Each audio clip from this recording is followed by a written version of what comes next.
राम राम जी। जपजी साहब पौड़ी 26। अमूल गुण अमूल्योपार, अमूल्योपारियम अमूल भंडार। गुरु नानक जी कहते हैं कि परमात्मा के गुण भी अमोलक हैं और अमोलक ही वो व्यक्ति हैं जो परमात्मा के गुणों का व्यापार करते हैं।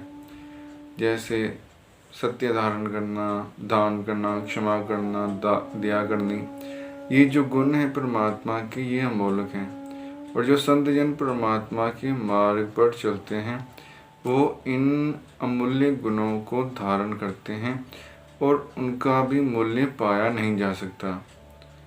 अमूल्य व्यापारी अमल भंडार। गुरु नानक जी कहते हैं कि जो परमात्मा के गुणों का वनज व्यापार करते हैं, जो मनुष्य शरीर धारण करके विषय वासनाओं में नहीं फंसते, परमात्मा के मार्ग पर चलते हैं, वो अमूल्य है, उनका मूल नहीं पाया जा सकता। और ये जो गुणों का सागर परमात्मा है, वो अपने संतों में जो क्षमा, दया, तपस्या, साधना, संयम के गुण भर देता है, वो जिस खजाने से भरता है वो भंडार भी अमूल्य ही है। अमूल्य आवे अमूल्य जाए।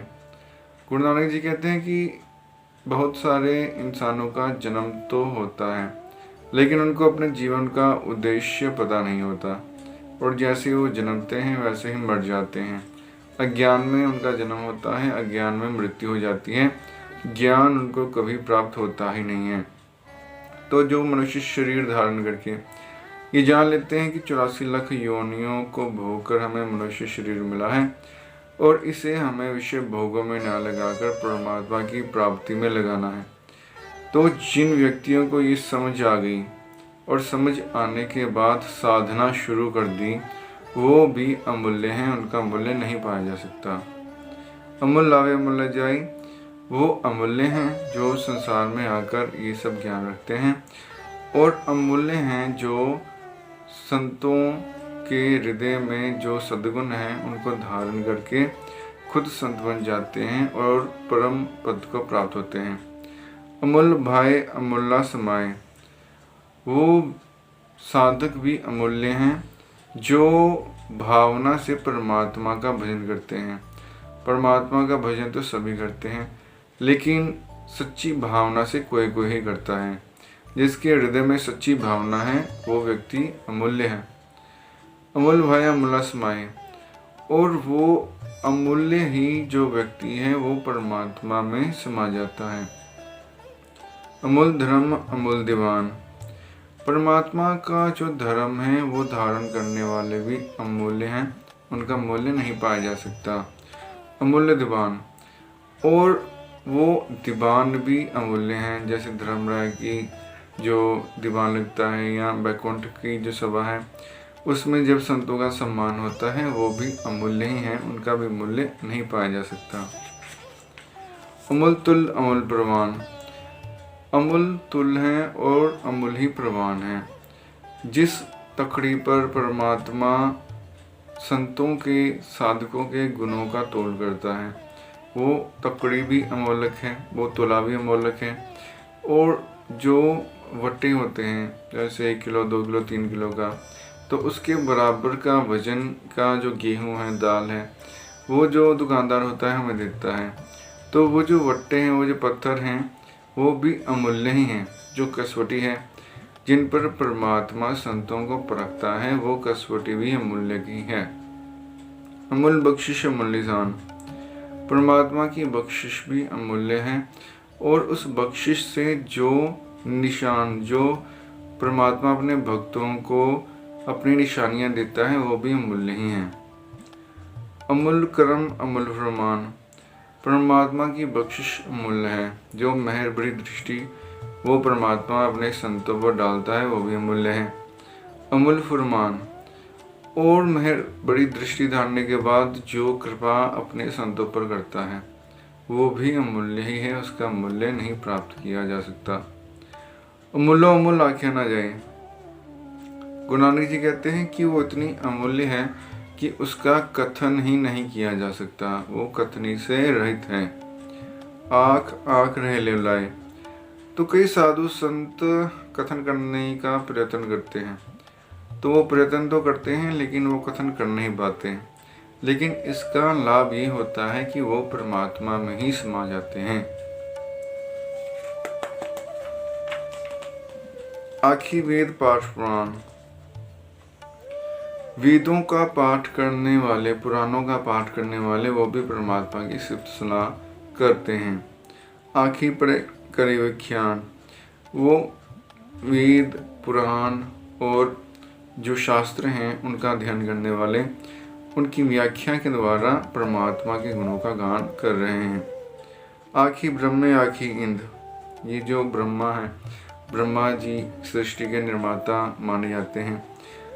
आखी इंद्रदेव हैं जो सब देवताओं के राजा माने जाते हैं, वो भी परमात्मा के गुणों का गान करते हैं। आखी गोपी दे गोविंद। जो गोपियां हैं जिन्होंने परम पद प्राप्त किया, जो उनकी भक्ति, उनकी प्रेमा भक्ति जगत प्रसिद्ध हैं, वो भी परमात्मा का गुणगान करती हैं। ते गोविंद। जो गोविंद नारायण हैं, विष्णु के अवतार हैं, श्री कृष्ण हैं, वो भी गाते हैं उस अनंत स्वरूप को। आखी ईश्वर आखी सिद्ध। ईश्वर मतलब शिव जी, सिद्ध जैसे सिद्ध नौनाथ हैं, सिद्ध हैं, 84 सिद्ध हैं, वो सब परमात्मा का ध्यान करते हैं, उनको गाते हैं। शिव जी भी समाधि लीन होकर उस निराकार परमात्मा का, अपने आत्म साक्षात्कार का निरंतर चिंतन करते रहते हैं। आगे कहते कीते बुद्ध। बुद्ध मतलब जो कवि हैं, जिनकी बुद्धि है, जिनकी बारीक बुद्ध है, जो परमात्मा को समझने का प्रयत्न करते हैं, परमात्मा के रास्ते पर चलते हैं। जो कवि हैं, जो संत ऋषि हैं, जिन्होंने अनेक शास्त्र लिखे हैं, वो भी परमात्मा का गुणगान करते हैं। आखी दानव आखी देव। जो दानव हैं, राक्षस हैं, जिनका स्वभाव बड़ा कठोर है, वो भी परमात्मा का गुणगान करते हैं। और देव, जिनका स्वभाव बहुत अच्छा है, देवताओं के जैसा है, वो भी परमात्मा का भजन करते हैं। आखी सुर नर मुनिजन सेव। जो सुर हैं, देवता हैं, नर हैं, इंसान हैं, मुनि हैं, और जो संतों की सेवा करते हैं, ये सब परमात्मा का गुणगान करते हैं। कहते आखी आखंड बाही। बहुत सारे लोग परमात्मा का गुणगान करते हैं और बहुत सारे साधक जो हैं आगे परमात्मा का गुणगान करेंगे। कहते कह के उठ जाए।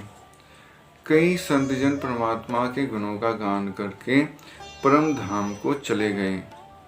ऐते किते होर क्रही ताक न सकी गई। अगर ऐसे संत और भी इतनी ही गिनती में परमात्मा बना दें और वो सारी जिंदगी भी परमात्मा का गुणगान करते रहें, तो भी परमात्मा का पूर्ण रूप से गुणगान नहीं किया जा सकता। जेवड़ पावे तेवड़ होए,